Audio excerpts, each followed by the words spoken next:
Hello everyone. In this video we are going to see about cryptography. There are few terminologies, basic terminologies about cryptography. In cryptography we have something called plain text. That's the original message which we want to send it to others. And ciphertext, what others receive, coded message. Then cipher itself. Cipher is a algorithm, is like a process, okay? Algorithm for transforming a plain text to a ciphertext. The process of converting from one form to another form is nothing but a cipher.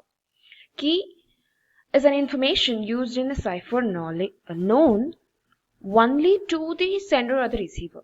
Only I will be knowing the key if I am a sender.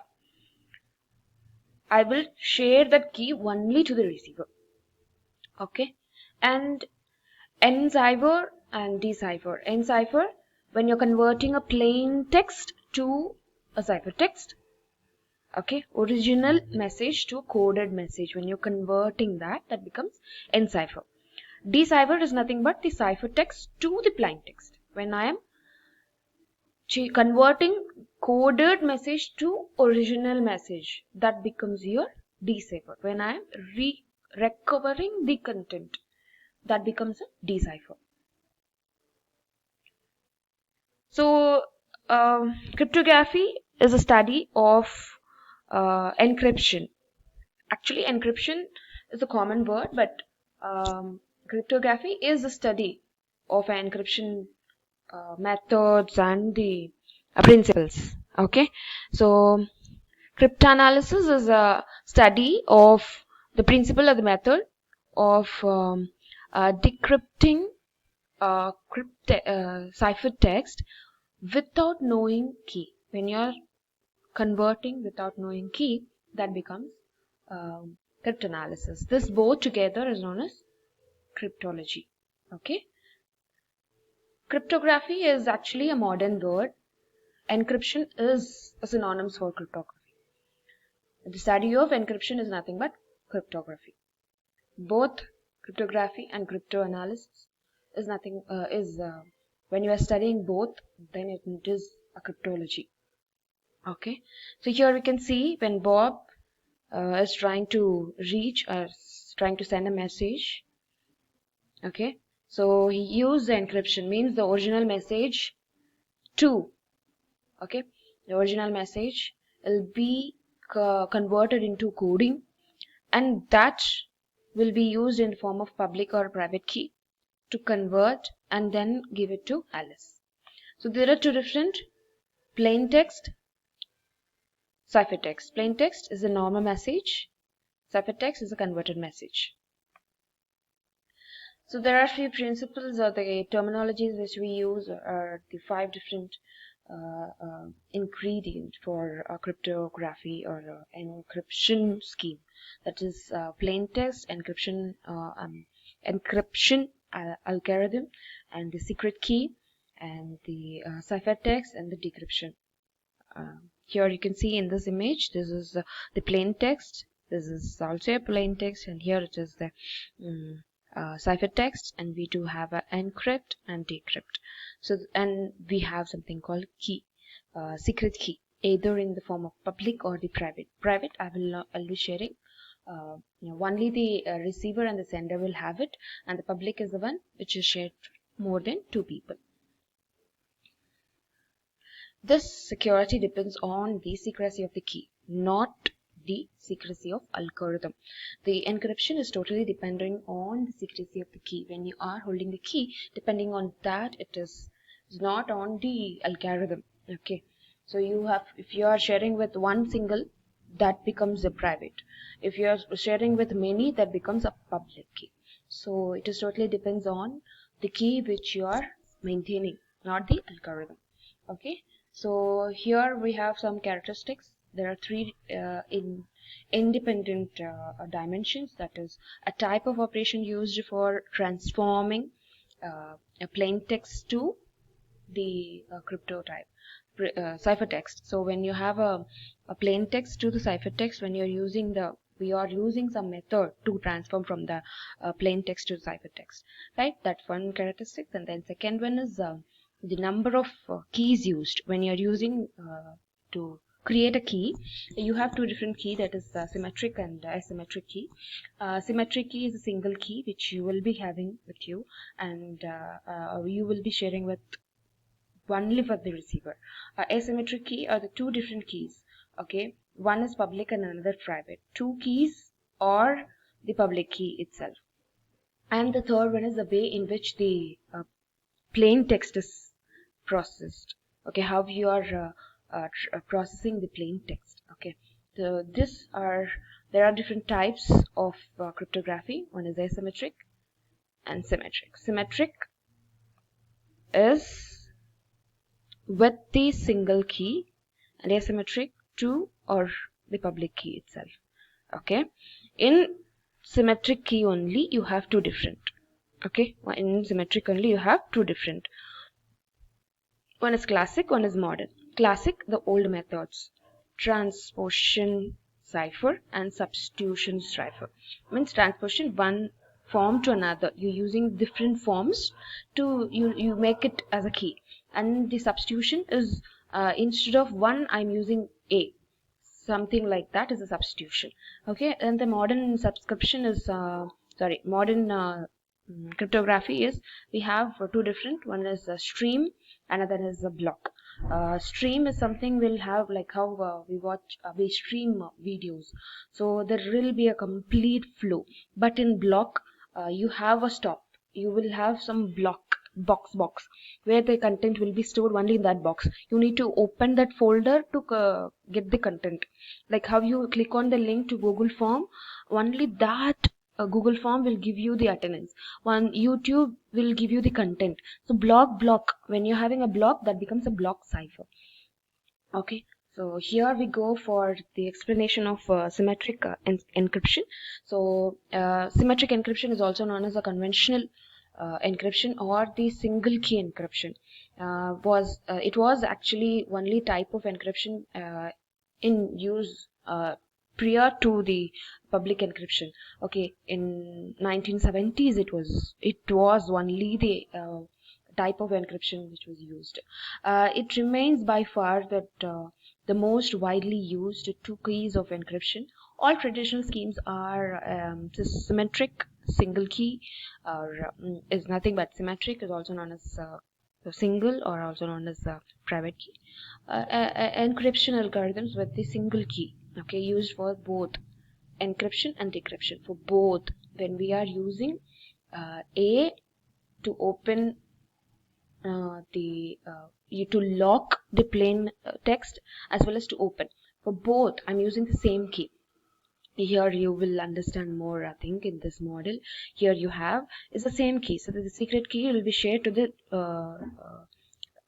recipient. Okay, so the person plain text is using a key to lock and transfer to another, and you're using the same key to open.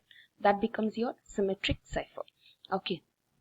There are two requirements of securing by use of symmetric encryption. Okay, one is a strong encryption algorithm, and the second is a secret key known only to the sender and the receiver. Okay, there is no public.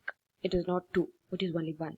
Okay, and we assume that it is impractical to decrypt a message on the basis of ciphertext plus knowledge of encryption and decryption algorithm, and does not need to keep in algorithm secret. Rather, we only need to keep a secret key. Okay, this features of symmetric encryption is what make feasible for widespread use. It also easy to distribute the hardware and software implementation. You can actually take a closer look into essential elements of symmetric encryption schemes. So here you can see mathematical formulas which is actually considered to pair the functions. Okay, and there's a plain text X. Okay, and the ciphertext is Y. Okay, so these are the algorithms used to convert and also to distribute the keys.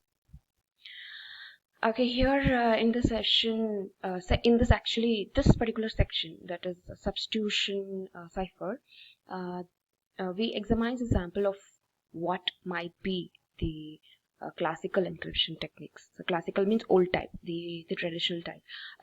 This actually a technique enables us to illustrate the business approach, okay, or the basic approach to systemize or a symmetric encryption used today, and the type of a crypto analytic attack that must be anticipated.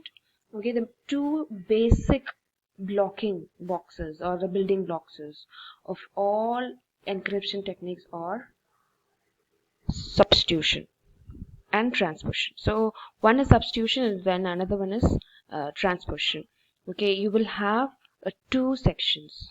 Okay, finally we will discuss on this. Wait, here is the next. So you have something called substitution. You have an additional other alternative. Instead of A you are using N, instead of B you are using O. So you when you can see here this hello. Okay, when you are encrypting it, it becomes URYYB. So here you have hello HUERLYY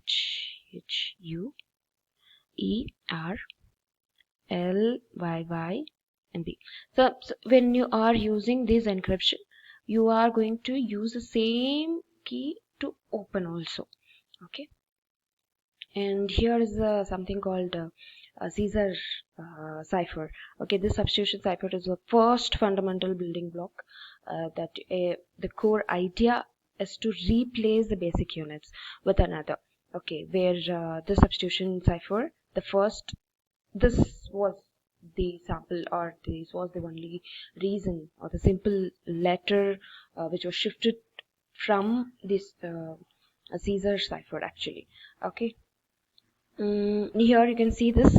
So this is actually meet me after Togo. So when they are using the mathematical letters. So instead of alphabets, either capitals, or instead of alphabet, numbers, you're going to substitute it. Okay, there are two different monoalphabetical cipher, and there is another one that is a polyalphabetical cipher.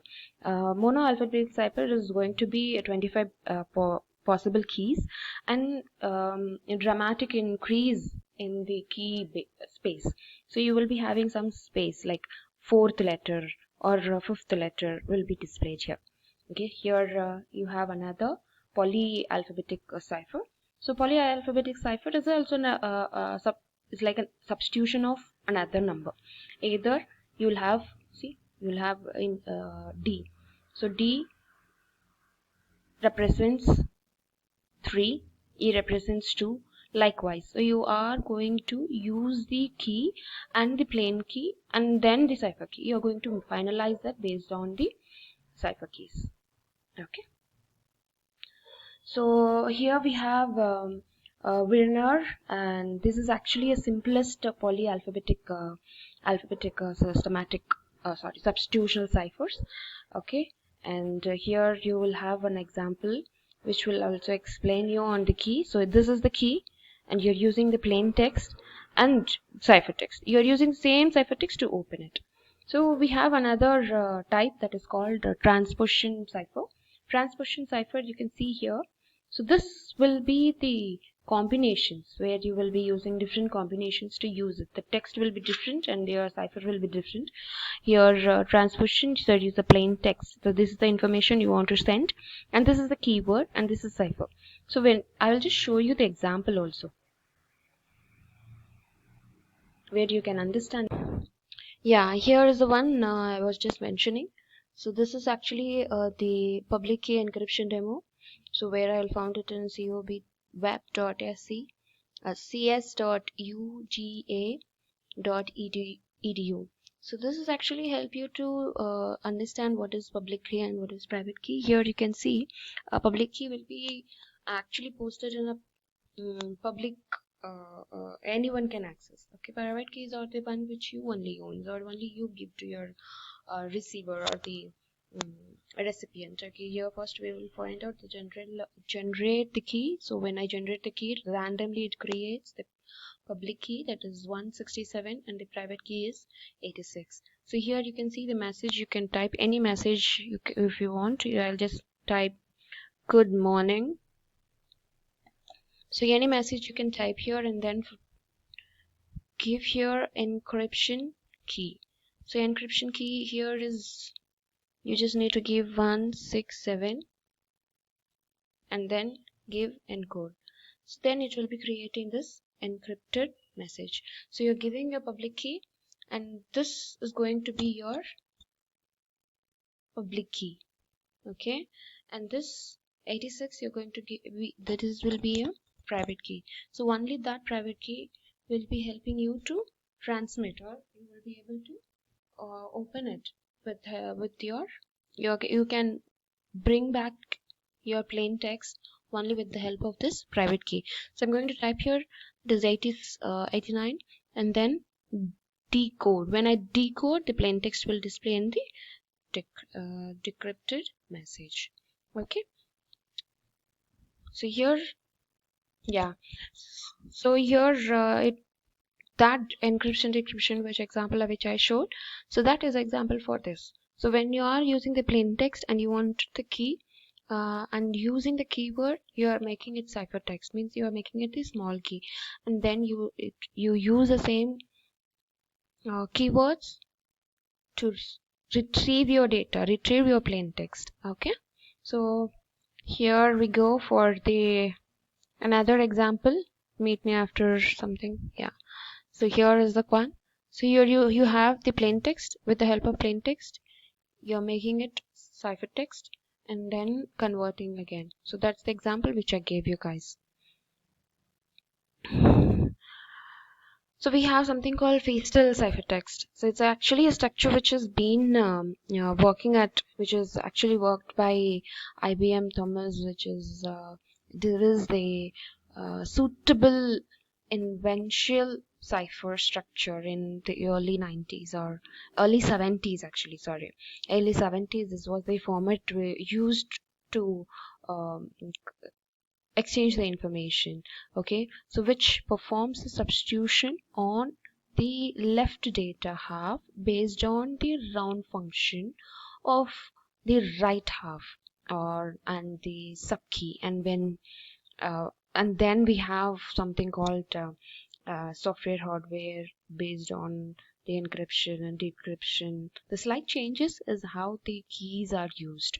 Okay, so here we can see that portion the process through the multiple rounds, which there are so many different multiple rounds, and then filter to half, and based on the function rounds, the right half and the subkeys, then permutation swapping will also be done to get the plain data. So it's actually a long process to create any particular data. So this is like having different design and elements in Feistel cipher. Okay, so first one is block size. Block size actually increase the size, improves the security, but slower the cipher. It increases and improves the security but slows the cipher. Ciphertext will be small or the lesser one with low process but increases the size as well as improves the security. And the second one is key size. Key size is actually improves the security and makes exhaustive key searching harder, but maybe slow cipher. Okay, then the number of rounds you will have, so many number of rounds you will have, right, which slows the cipher and increases the security. And we also have something called another element called subkey generation algorithm. Is actually a greater complexity can make the analysis harder but slower the cipher. Okay, and the round function, there is something called round function which actually greater complexity, it will have some greater complexity, can make the analysis harder but slows the cipher again. And next one is the fast software. fast software in encryption and decryption both, but more recent concepts of practical use. And then last one is easy of analysis. It is actually easy of analysis for easier validation and testing of strength. So these are the different elements in cipher, especially in Feistel cipher. Okay, we have two different concepts in the modern symmetric form, classic symmetric form. Here we have a stream cipher and the block cipher. Stream cipher operates in a smaller unit, in a plain text. You can actually retrieve the data in a smaller unit, but you'll have a faster you will be able to stream it faster. But in block, you will have a large blocks but slower than the stream. In stream cipher processes, the import element is continuously producing output on the elements at a time. At a time, you will find more of output producing. Like when you're streaming YouTube, continuously you'll find this content flowing, the information, each and every image. When you are doing if you're creating a video, you will find many photos, continuous photos. If you want to edit something, you need to slow down, stop, and then crop the video, right? So when you're cropping, you'll find many photos. Then you'll come down to the place where it is proper, that is 1.35.001 milliseconds. Then you crop it and then you edit it. So many photos are there with the continuous flow. Continuous flow is possible in the stream cipher, but in block cipher the encryption is so stronger where you will not be able to retrieve the data. Like only if I share you the link, only for the people who are connected to a classroom, Google Classroom, only those people will be able to access. There are some blocks. After 1:30, you will not be able to access that link. So there is certain requirements. Okay, more code, but here is a less code. So only one time. So this is on the applications where secure connection and the web is there. Here is on the database. So that's the total difference. So what I said is stream cipher is like a video and block cipher is like a YouTube video is a stream cipher, and block cipher is like Google Classroom and the Google form. All this becomes your block cipher, and this is example for the videos which you watched today. Okay, so it's more suitable for the hardware implementation, easier to implement in the software. Okay, thank you so much. That's all for the day. Thank you.